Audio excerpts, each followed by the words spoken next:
നമ്മൾ ഇന്ന് നോക്കുന്നത് 2024 ഓഫീസ് അറ്റൻഡർ ഗ്രേഡ് 2 തസ്തികയിലേക്ക് നടന്ന എക്സാമിന്റെ ഇംഗ്ലീഷ് മലയാളം ക്വസ്റ്റ്യൻസ് ആണ്. Question paper code 134/2024. ആദ്യം നമുക്ക് ഇംഗ്ലീഷ് ക്വസ്റ്റ്യൻസ് നോക്കാം. 81ാമത്തെ question, which of the following is correctly spelled word? തന്നിട്ടുള്ള ഓപ്ഷൻസിൽ കറക്റ്റ് സ്പെല്ലിംഗ് ഉള്ള വേർഡ് എഴുതാനാണ് ക്വസ്റ്റ്യൻ. ആൻസർ വരുന്നത് ഓപ്ഷൻ ബി ആണ്, സ്യൂഡോണിം.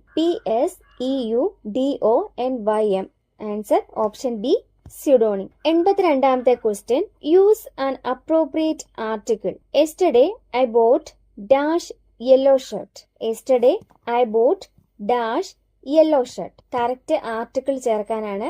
ആൻസർ വരുന്നത് option A, yesterday I bought a yellow shirt. 83ാമത്തെ question, find out one word for emergency procedure to revive someone to consciousness. Emergency procedure to revive someone to consciousness എന്നതിന്റെ one word ആണ് ചോദിച്ചിരിക്കുന്നത്. Option A obsolescence, option B cessation, option C exploration, option D resuscitation. ഇവിടെ answer വരുന്നത് option D resuscitation ആണ്. അതിന്റെ meaning എന്ന് പറയുന്നത് പുനരുജ്ജീവനം എന്നാണ്. തന്നിരിക്കുന്ന ക്വസ്റ്റ്യൻ എന്താ? Emergency procedure to revive summon to consciousness. ഒരാളെ അബോധാവസ്ഥയിൽ നിന്നും ബോധത്തിലേക്ക് കൊണ്ടുവരാൻ ചെയ്യുന്ന എമർജൻസി പ്രൊസീജിയർ, അതിന്റെ വൺ വേർഡ് ആണ് ചോദിച്ചിരിക്കുന്നത്. ആൻസർ വരുന്നത് ഓപ്ഷൻ ഡി റിസസിറ്റേഷൻ. ബോധം നഷ്ടപ്പെട്ടതോ ശ്വാസോച്ഛ്വാസം നിലച്ചതോ ആയ ഒരാളെ വീണ്ടും ബോധമണ്ഡലത്തിലേക്കോ ജീവനിലേക്കോ തിരികെ കൊണ്ടുവരാനായി ചെയ്യുന്ന അടിയന്തര ചികിത്സാ നടപടിയാണ് റെസസിറ്റേഷൻ. ഫോർ എക്സാമ്പിൾ, നമ്മൾ CPR കൊടുക്കില്ലേ, അങ്ങനെയുള്ള എമർജൻസി പ്രൊസീജിയറിന് പറയുന്ന പേരാണ് റെസസിറ്റേഷൻ. ഇനി ഒബ്സൊലസൻസ് എന്ന് പറഞ്ഞാല് കാലഹരണപ്പെടൽ അല്ലെങ്കിൽ ഉപയോഗശൂന്യമാക്കൽ. ഒബ്സൊലസൻസ് എന്ന് പറഞ്ഞാല് കാലഹരണപ്പെടൽ അല്ലെങ്കിൽ ഉപയോഗശൂന്യമാക്കൽ. സെസേഷൻ എന്ന് പറഞ്ഞാല് അവസാനിപ്പിക്കൽ അല്ലെങ്കിൽ നിർത്തിവെക്കൽ. സെസേഷൻ അവസാനിപ്പിക്കൽ അല്ലെങ്കിൽ നിർത്തിവെക്കൽ. എക്സ്പ്ലോറേഷൻ എന്ന് പറഞ്ഞാൽ പര്യവേക്ഷണം അല്ലെങ്കിൽ അന്വേഷണം. അതിനാണ് എക്സ്പ്ലോറേഷൻ എന്ന് പറയുന്നത്.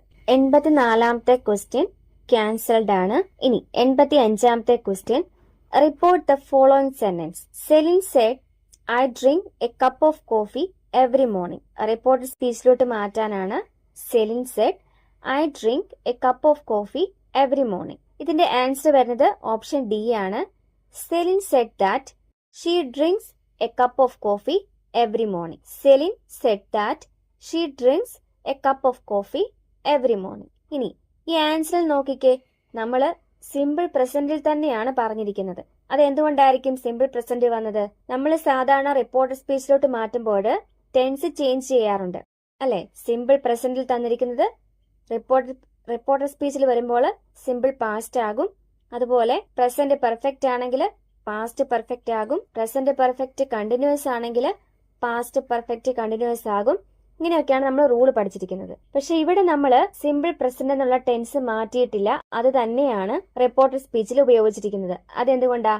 ഇവിടെ തന്നിരിക്കുന്ന സെന്റൻസ് ഒരു ഹാബിച്വൽ ആക്ഷനെയാണ് കാണിക്കുന്നത്. അതായത് സെലിൻ പതിവായി ചെയ്യുന്ന ഒരു കാര്യത്തെക്കുറിച്ചാണ് പറഞ്ഞിരിക്കുന്നത്. അപ്പം നമ്മൾ പതിവായി ചെയ്യുന്ന കാര്യവോ അല്ലെങ്കിൽ ഒരു യൂണിവേഴ്സൽ ട്രൂത്ത് അല്ലെങ്കിൽ സയന്റിഫിക് ഫാക്ട് ഇങ്ങനെയുള്ള കാര്യത്തെ പറ്റിയൊക്കെ പറയുവാണെങ്കിൽ നമ്മുടെ ടെൻസിൽ യാതൊരു മാറ്റവും വരുത്താൻ പാടില്ല. സിമ്പിൾ പ്രസന്റ് ടെൻസിൽ തന്നെ പറയണം. പതിവായി ചെയ്യുന്നൊരു കാര്യം അല്ലെങ്കിൽ യൂണിവേഴ്സൽ ട്രൂത്ത്, സയന്റിഫിക് ഫാക്ട് ഇങ്ങനെയുള്ള കാര്യങ്ങളൊക്കെ റിപ്പോർട്ട് സ്പീച്ചിൽ പറയുമ്പോൾ നമ്മൾ സിമ്പിൾ പ്രസന്റ് ആണ് ഉപയോഗിക്കേണ്ടത്. 86ാമത്തെ question, identify the underlined words with correct parts of speech. We had an expensive and delicious dinner at Italian restaurant. തന്നിട്ടുള്ള സെന്റൻസിൽ അണ്ടർലൈൻ വേർഡ് ഏത് പാർട്സ് ഓഫ് സ്പീച്ചിൽ വരുന്നു എന്നാണ് ചോദിച്ചിരിക്കുന്നത്. ഇവിടെ തന്നിരിക്കുന്ന അണ്ടർലൈൻ ചെയ്തിരിക്കുന്ന വേർഡ് ഇറ്റാലിയൻ എന്നാണ്.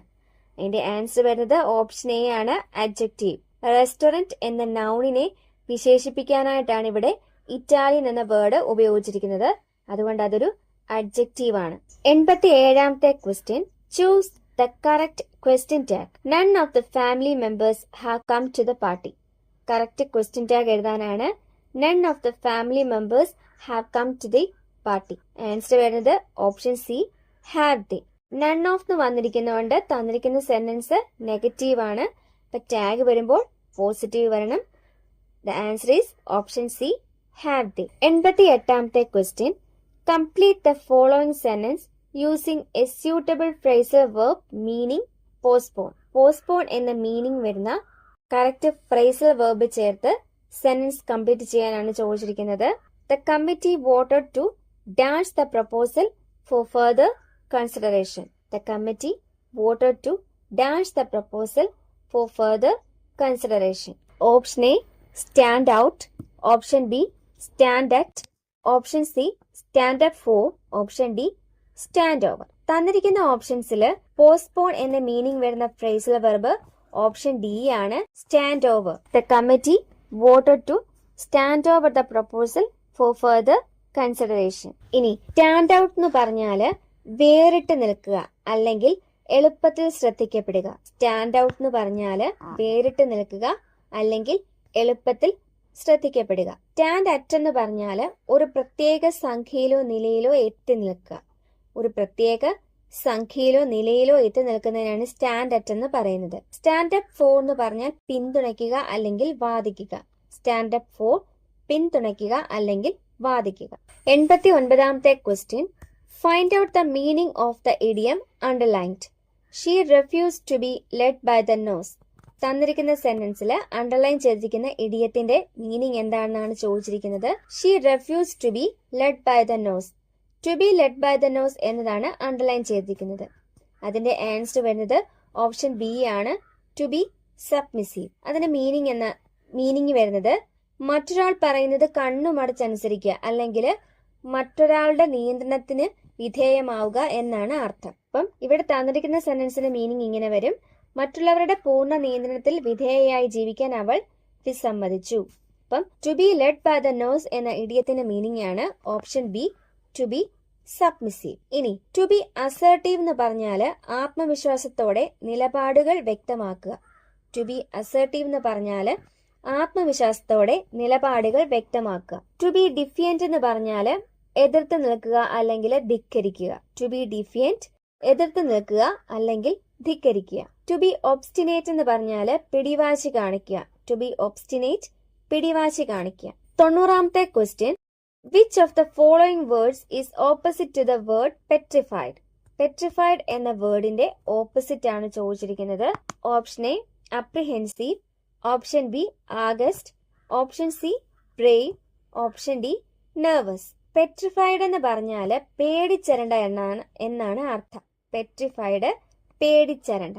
അതിന്റെ ആൻസർ വരുന്നത് ഓപ്ഷൻ സി ആണ്, ബ്രേവ്. ബ്രേവ് എന്ന് പറഞ്ഞാല് ധൈര്യമുള്ള. ഇനി അപ്രിഹെൻസീവ് എന്ന് പറഞ്ഞാല് ആശങ്കയുള്ള അല്ലെങ്കിൽ ഭയമുള്ള എന്നാണ് അർത്ഥം. ആഗസ്റ്റ് എന്ന് പറഞ്ഞാല് ഞെട്ടിപ്പോയ അല്ലെങ്കിൽ അന്തം വിട്ട എന്നൊക്കെയാണ് അർത്ഥം. നെർവസ് എന്ന് പറഞ്ഞാല് ഭയമോ ആശങ്കയോ ഉള്ള. അപ്പം പെട്രിഫൈഡ് എന്നതിന്റെ ഓപ്പോസിറ്റ് ആണ് ബ്രേവ്. നമ്മൾ ഇംഗ്ലീഷിലെ 10 ക്വസ്റ്റ്യൻസ് നോക്കിക്കഴിഞ്ഞു. ഇനി മലയാളം ക്വസ്റ്റ്യൻസ് നോക്കാം. 91ാമത്തെ ക്വസ്റ്റ്യൻ, ശരിയായ പദം കണ്ടെത്തുക. ആൻസർ വരുന്നത് ഓപ്ഷൻ സി ആണ്, അതിഥി. ശരിയായ പദം ഓപ്ഷൻ സി, അതിഥി. 92ാമത്തെ ക്വസ്റ്റ്യൻ, നീചം എന്ന പദത്തിന്റെ വിപരീതം. ആൻസർ വരുന്നത് ഓപ്ഷൻ എ, ഉച്ചം. നീചം എന്ന പദത്തിന്റെ വിപരീത പദമാണ് ഉച്ചം. 93ാമത്തെ ക്വസ്റ്റ്യൻ, കാലത്തിന് യോജിച്ചത് ഒറ്റപ്പദമേത്. കാലത്തിന് യോജിച്ചത് ഒറ്റപ്പദം. ആൻസർ വരുന്നത് ഓപ്ഷൻ ബി ആണ്, കാലോചിതം. കാലത്തിന് യോജിച്ചത് കാലോചിതം. 94ാമത്തെ ക്വസ്റ്റ്യൻ, രക്തം പര്യായപദമേത്. ഓപ്ഷൻ എ രുധിരം, ഓപ്ഷൻ ബി സൂതകം, ഓപ്ഷൻ സി പിശിതം, ഓപ്ഷൻ ഡി രാജിലം. ആൻസർ വരുന്നത് ഓപ്ഷൻ എ ആണ്, രുധിരം.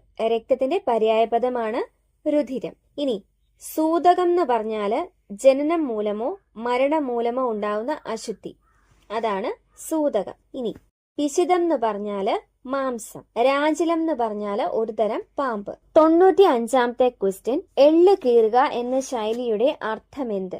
ആൻസർ വരുന്നത് ഓപ്ഷൻ സി ആണ്, കർശനമായി പെരുമാറുക. എള്ളു കീറുക, കർശനമായി പെരുമാറുക. 96ാമത്തെ ക്വസ്റ്റ്യൻ, സിംഹി പുല്ലിംഗ പദം ഏത്? ആൻസർ വരുന്നത് ഓപ്ഷൻ എ, സിംഹം. സിംഹി എന്നതിന്റെ പുല്ലിംഗ പദമാണ് സിംഹം. 97ാമത്തെ ക്വസ്റ്റ്യൻ, പ്രൊബേഷൻ ശരിയായ മലയാള പരിഭാഷ. ആൻസർ വരുന്ന ഓപ്ഷൻ എ നിരീക്ഷണഘട്ടം. പ്രൊബേഷൻ എന്ന് പറഞ്ഞാൽ നിരീക്ഷണഘട്ടം. 98ാമത്തെ ക്വസ്റ്റ്യൻ വരികെടോ പിരിച്ചെഴുതുക. ആൻസർ വരുന്ന ഓപ്ഷൻ എ ആണ് വരിക പ്ലസ് എടോ. വരികെടോ എന്ന പദം പിരിച്ചെഴുതിയാല് വരിക പ്ലസ് എടോ. 99ാമത്തെ ക്വസ്റ്റ്യൻ പൂജക ബഹുവചനം ഏത്? ആൻസർ വരുന്നത് ഓപ്ഷൻ ബി വൈദ്യർ. 100ാമത്തെ ക്വസ്റ്റ്യൻ വിൺ അധികം തലം ചേർത്തെഴുതുക. ആൻസർ വരുന്നത് ഓപ്ഷൻ എ വിണ്ടലം. നമ്മൾ ഇന്ന് 134/2024 ക്വസ്റ്റ്യൻ പേപ്പറിലെ ഇംഗ്ലീഷ് മലയാളം ക്വസ്റ്റ്യൻസ് ആണ് നോക്കിയത്. പുതിയൊരു ക്ലാസ്സിൽ വീണ്ടും കാണാം. Thank you. Happy learning.